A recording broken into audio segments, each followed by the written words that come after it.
સુરત મહાનગરપાલિકાએ કરેલી મહેનતનું ફળ સુરતને મળ્યું હતું। સ્વચ્છતા સર્વેક્ષણ 2023માં દેશભરમાંથી સુરતને નંબર 1નો રેન્ક પ્રાપ્ત થયો હતો।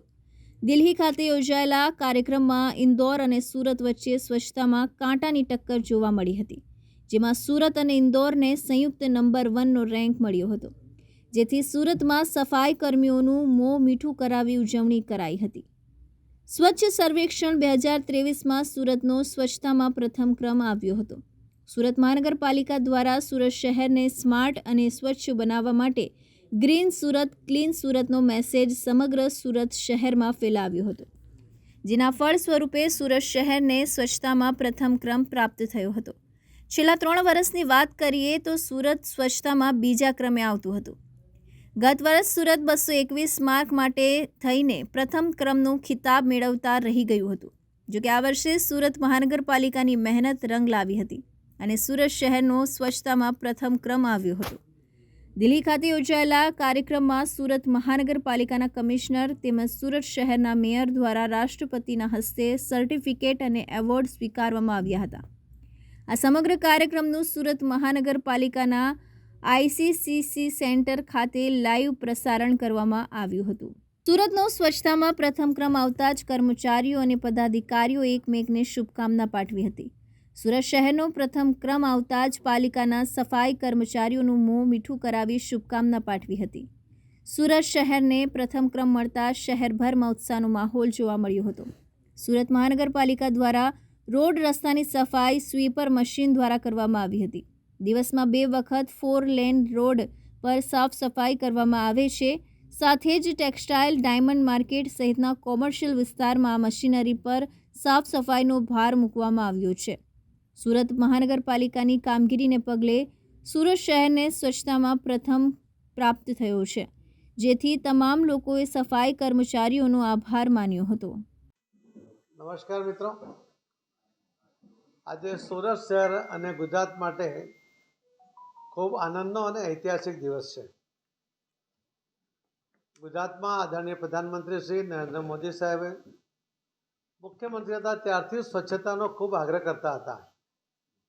આદરણીય મોદી સાહેબ પ્રધાનમંત્રી બન્યા પછી પણ આખા દેશમાં સફાઈ માટેની જાગૃતિ લાવવા માટે પોતે પણ હાથમાં ઝાડુ પકડીને નીકળી પડ્યા હતા અને એના કારણે આખા દેશમાં ખૂબ જાગૃતિ આવી હતી।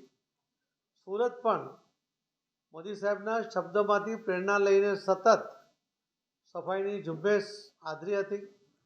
વર્ષો પહેલાં ગંદકીના સામ્રાજ્યને કારણે સુરત જે બદનામ હતું, એના બદલે છેલ્લા કેટલાક વર્ષોથી સુરત સ્વચ્છતામાં બીજા નંબરે આવતો હતો।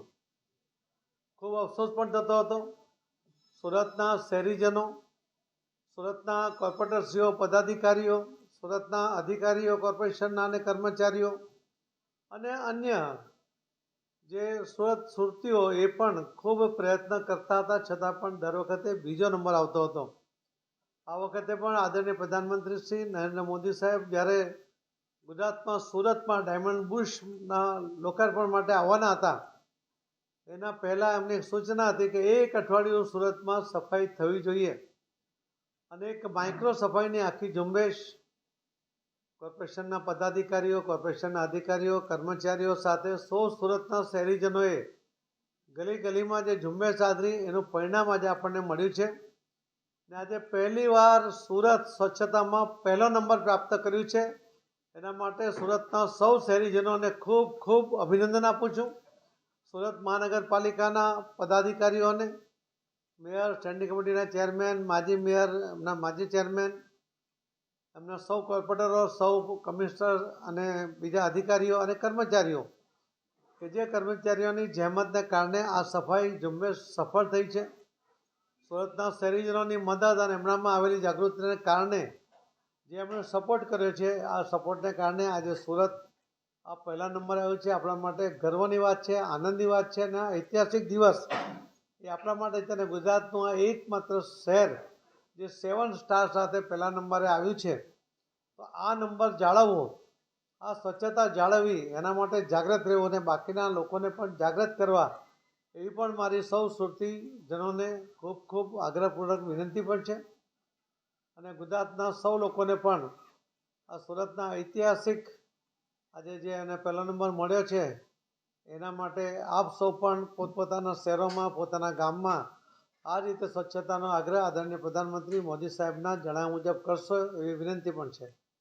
આપ સૌને સૌ ઇલેક્ટ્રોનિક મીડિયા અને પ્રિન્ટ મીડિયા એમણે પણ જે સાથ સહકાર રહ્યો, એમણે પણ જે રીતે જાગૃતિ ફેલાવવામાં મદદ કરી, સ્કૂલના વિદ્યાર્થીઓએ પણ જે મદદ કરી, એ બધાનો સૌનો ખૂબ ખૂબ આભાર માનું છું. ધન્યવાદ.